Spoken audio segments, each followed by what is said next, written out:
Halo semuanya, kami dari kelompok 1 ingin melakukan observasi di Panti Asuhan Putra Mulia. Sebelum kita observasi, kita belanja dulu yuk buat adik-adik di Panti Asuhan.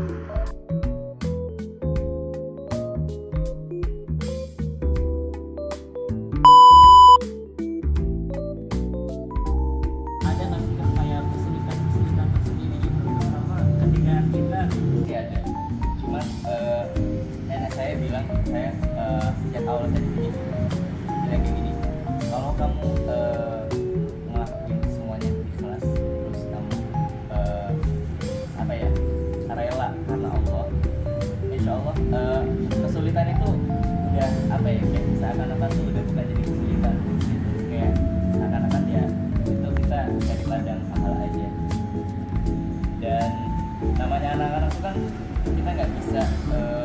ngasih tahu sekali ya dia jadi orang sukses gitu kan, kita kan nggak bisa karena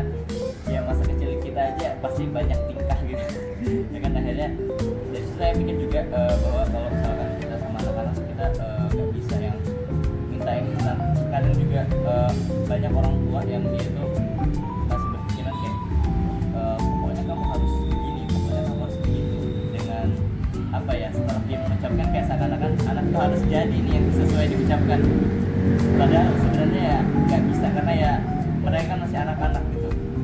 perlu diarahkan dan perlu dibimbing. Nah kalau saya biasanya diajarkan oleh saya untuk merangkul mereka, jadi nggak ada kalau misalkan mereka buat kesalahan saya nggak diajarkan untuk menjustifikasi secara langsung kepada mereka, apalagi misalkan lagi ada sebuah masalah nih